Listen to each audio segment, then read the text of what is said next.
Hey there movie lovers, welcome back to Rocky Watches Movies. Today we're taking a close encounter of the cinematic kind with Steven Spielberg's 1977 sci-fi classic Close Encounters of the Third Kind. This groundbreaking film captivated audiences with its mysterious UFO sightings, unforgettable five-note melody and spectacular encounters with extraterrestrial life. But how much do you really know about what went on behind the scenes? So get ready to look to the skies as we uncover 20 things you never knew about Close Encounters of the Third Kind. Steven Spielberg initially considered making a low-budget feature about people who believed in UFOs, under the title Watch the Skies. The story followed a police or military officer working on Project Blue Book, the Air Force's official investigation into UFOs during the 1950s and 1960s. He would eventually become a whistleblower exposing the government's cover-up to alien encounters. In 1973, he brought in Paul Schrader to write the screenplay, with filming planned for late 1974. However, Spielberg began working on Jaws in 1974, delaying the project. Following the financial and critical success of Jaws, Spielberg was able to negotiate extensive creative control from Columbia Pictures, including the freedom to make the film as he wanted.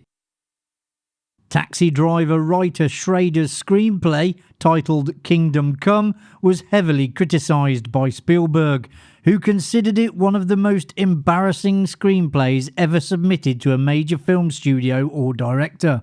Spielberg and Schrader experienced creative differences, and John Hill was later hired to rewrite the script. Spielberg then rejected that version during post-production on Jaws, feeling they had turned it into a James Bond-style adventure. David Giler then had a go at a rewrite, while Spielberg's friends Hal Barwood and Matthew Robbins suggested the plot device of a kidnapped child.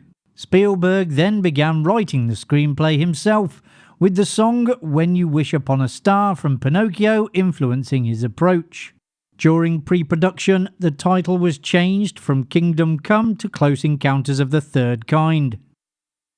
Spielberg partly based his idea on the research of Dr. J. Allen Hynek, a civilian scientific advisor to Project Blue Book, who eventually acknowledged that 11% of the investigation's findings concerning unidentified flying objects could not be explained scientifically.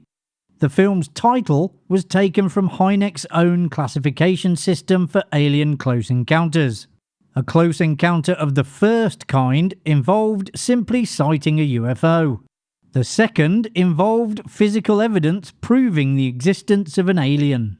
And the third involved actual contact with extraterrestrial life forms. Hynek, who also served as a technical advisor on the film, makes an uncredited appearance during its final scene. He is relatively easy to spot. He is the man smoking a pipe who pushes through the crowd to get a better look at the aliens. Composer John Williams worked with Spielberg for a year before filming began to develop the film's distinctive five-note musical communication between humans and aliens. Spielberg partly based the idea on the solfège system of musical education. Williams initially wanted to use 7 notes, but Spielberg felt this was too long for the simple musical greeting he had in mind. Williams then created 100 different versions, which were gradually eliminated one by one until they found the sequence used in the film. Spielberg initially offered the role of Roy Neary to Steve McQueen, but the actor turned it down because he felt he could not cry on cue, which he considered essential to the character. Spielberg then approached Dustin Hoffman, Al Pacino, Jack Nicholson, Gene Hackman and James Caan, but they all turned down the role. He eventually asked his friend Richard Dreyfuss, who had previously worked with him on Jaws, to take the part. Many actresses auditioned for the role of Roy's wife, Ronnie, including a then unknown Yale Drama School graduate named Meryl Streep. Spielberg eventually cast Terry Garr after seeing her in a coffee commercial and being impressed by how she conveyed a wide range of emotions in just 30 seconds.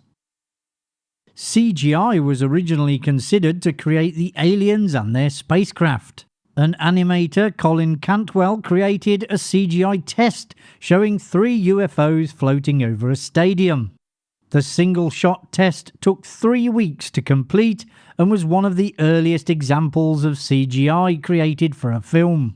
However, the technology proved impractical for use throughout the movie, so the idea was abandoned. To create the alien who bids farewell using musical hand signals at the end of the film, Spielberg enlisted Italian special effects artist Carlo Rambaldi. He designed a fully articulated animatronic puppet made from steel, aluminium and fiberglass, which Spielberg nicknamed Puck. The puppet's facial expressions were based on photographs of Cary Guffey, the young boy who played Barry, and it was operated by a team of 7 puppeteers, with Spielberg himself helping to control the final articulation before the alien returned to the mothership. Puck would later help inspire E.T. after Spielberg wondered what might happen if the little alien did not return to the mothership. Rambaldi would also go on to design the character of E.T. Spielberg wanted the aliens to be non-human creatures that glided rather than walked, leading to some unusual ideas for bringing them to life. One involved putting an orangutan in a specially made suit. For a screen test, the production team dressed an orangutan in grey spandex and strapped roller skates to its feet. The animal immediately removed the skates and crawled towards its owner, preventing the full test from being completed and causing the idea to be abandoned. The small extraterrestrials in the final scenes were played by local 6-year-old girls, a decision Spielberg requested because he felt girls moved more gracefully than boys. Cary Guffey, the lovable 3-year-old, had never acted before, so Spielberg devised various tricks to coax the right reactions from him. For a shot of Barry reacting to the aliens approaching the house, Spielberg slowly unwrapped a present for Guffey, just off camera, making the young actor smile. For another scene, Spielberg wanted Guffey to react to the aliens approaching him off-screen. He had the young actor walk to his mark, where 2 crew members were secretly dressed as a gorilla and a clown behind cardboard blinds. When Guffey entered the kitchen, Spielberg dropped the first blind, revealing the clown and frightening the boy. He then dropped the second blind to reveal the gorilla, which scared Guffey even more. The gorilla then removed its mask to reveal the film's makeup artist, Bob Westmoreland. Guffey recognised him, causing him to laugh and smile, which Spielberg captured in the final take. Dennis Muren, who had just finished working on Star Wars, hid a tiny R2-D2 model on the underside of the mothership, along with a miniature TIE fighter. Other hidden details included a mailbox, a great white shark, a Volkswagen camper van and a small graveyard. The mothership model is now permanently displayed at the Smithsonian National Air and Space Museum's Stephen F. Udvar-Hazy Center in Virginia. At just 18, Spielberg completed his own full-length science fiction film, Firelight, which he called one of the 5 worst films ever made.